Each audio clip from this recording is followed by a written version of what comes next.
Welcome to the Coast to Coast podcast, brought to you by Play Picks and the Lines. Coming to you from the West Coast, Josh Lander, joined by my guy Nate Weitzer on the East Coast, as always. And we are looking at another game here tonight on this Thursday night slate. Nate, the Portland Trailblazers, without Dame Lillard, hosting those San Antonio Spurs, who are very bad on the road on offense. Some things we like to look at there and exploit. But as always, if you do still need a FanDuel or DraftKings account, head to ftpicks.com or dkpicks.com and find those listings in your area. And do make sure to like and subscribe to the page. Got a couple other videos up for you today, including that Knicks Bulls game and those player props we love to bring you each and every day. But let's jump into those lines for tonight, Nate. Yeah, this game opened with a total of 221, which I think was a bit of a misprint. It's been bet down to 216 pretty quickly. And the Blazers opened at -3.5. They're up to -5 with a lot of other bettors seeing the trends that we're looking at here. And then quickly looking at the other four games tonight, we got the Bucks -4.5 at Toronto. Milwaukee's on a back-to-back there, so no player props out yet. We're not sure if they might rest anybody, but if they don't, the over is looking pretty good at 215 there. We got Bulls -2 at Knicks, and that total is down to 210. We talked about it in a separate video, how if it keeps dropping, definitely like the over there. Thunder are +9 at the Grizzlies, and the Pistons are +12 at the Suns, who look to win an 18th straight and most likely will. But we are looking at the Spurs and the Blazers, and it's not just about the stark home road splits here. By now, I guess we know Portland's 1-10 on the road and 10-1 at home, 8-3 against the spread. And the home team has somehow won 20 of their last 21 games, regardless of venue. So at this point, we expect Portland to be able to take care of business at home against the Spurs team. That's just 1-10 against the Western Conference and 1-6 straight up when road dogs, hasn't covered in 4 straight road games. We know they're bad on offense, 27th in rating on the road. They're scoring just 99.9 points per game on the road. So I think especially with Dame Lillard out, the starting point here is the under, and that's why it's been bet down a full 5 points already. I was going to talk about, teasing it down to so that you feel a little bit more comfortable and teasing the Blazers down to 1 point with that. So you get them at 1, and now you would get the under at 220. Because I don't think the Blazers are going to blow anybody out without Damian Lillard, even though the Spurs have been struggling. Offensively, the Spurs defense is also turned up recently, which you expect from a Greg Popovich team. In their last 3 games, with 2 of them coming at home where they're much better, they've allowed just 99 points per game. They're down to the 28th pace in that span, and the Blazers are at 28th in pace while winning their last 5 home games. So I don't think we're going to see much of a shootout here. I know that the Blazers, they don't give up many paint points. They don't give up much inside the 3-point arc. They're actually 8th best in defensive rating at home versus dead last on the road. And the Spurs are attempting, the throwback team, a whopping 73% of their shots inside the arc. The next closest in the NBA is 66%. So it's not particularly close. And in their last 3 games, that percentage is up even higher as they continue to try to get their points that way. So I don't necessarily see them scoring a lot. Their team total at 105, probably a little too low to feel great about betting the under here, but I think the Blazers will be able to hold them in check. And their defense has actually been a little bit better without Dame, because he's admitted he's been playing through this injury for about 3 years now. So it's understandable that he hasn't been able to lock people up on the other end. Yeah, no, for sure. And I'm starting. Yeah, that's obviously the most glaring aspect of this game is Spurs are very bad and slow on offense on the road.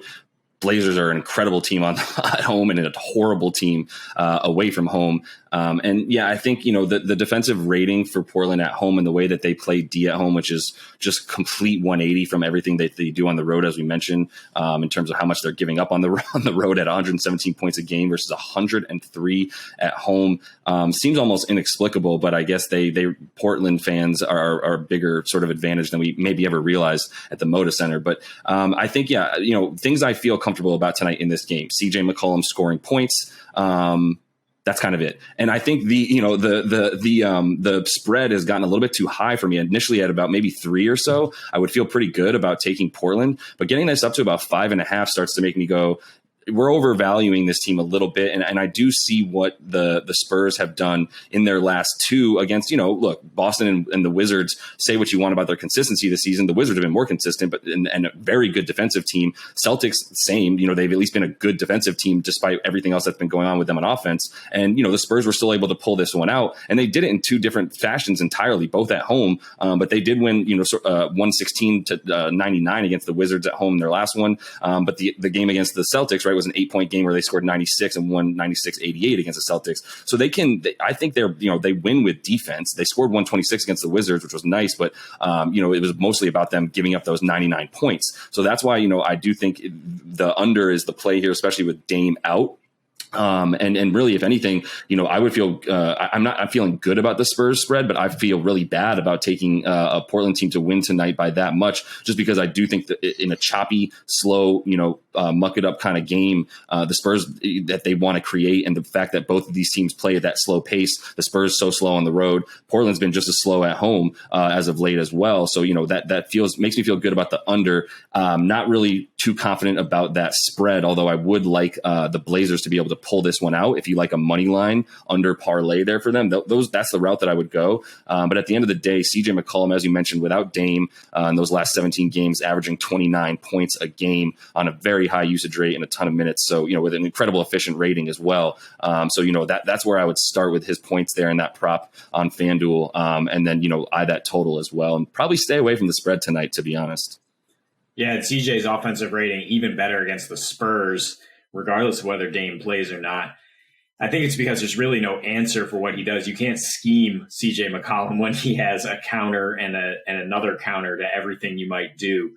And he scores a lot in the mid-range.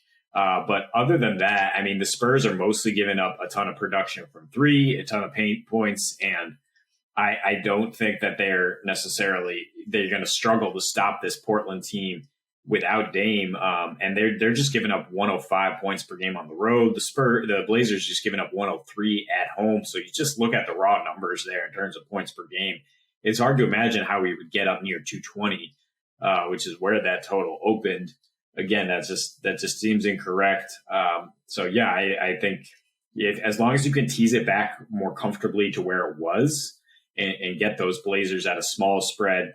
They've won 4 of their last 5 against the Spurs, but one of those last games was just by 1 point. These teams tend to go down to the wire. So I would definitely look to try to tease that and then get the total back up more towards where it was. Yeah, that feels fine too. I mean, if I'm taking this game and teasing it, I'm not really, like I said, I don't love going either way on that spread. Even if I did get the Spurs at plus 9.5, I do see Portland in terms of what they are capable of. I do see them being able to blow out the Spurs. Especially being, let's say they're up most of this game 5 or 6 points. Going into the fourth quarter, so that still is plenty of time for them to get that spread, especially in garbage time, up above 10. I see that as possible. You see what's realistic in this game, and realistically, if the Spurs are winning, this game is going to be low scoring, or if they're going to keep it close, this is going to be low scoring. And if the Blazers are going to score a lot of points, I don't think the Spurs can match them, which leads to a potential blowout. Like you said, this is a time where I would love to be able to take that Spurs under at 105.5, but it does feel super low. Still, in terms of, if I had to bet team total over a spread here, which is what I'd prefer, like I said, I'm just eyeing the totals here, and that Spurs under feels okay based on how good that the Blazers have been on defense at home and the fact that they're better without Dame on defense as well. Like I said, I don't see the Spurs being able to blow out the Blazers here. So I wouldn't feel great about taking the Blazers team total under, but I would feel fine about taking that Spurs under team total as well to get less than 106. They don't even average that on the road this season as well. So that is all the time we have for today, Nate. Make sure to like and subscribe to that page. Got a couple other videos up for you today, including that player props one that we love to bring each and every day. And until we see you next, happy betting.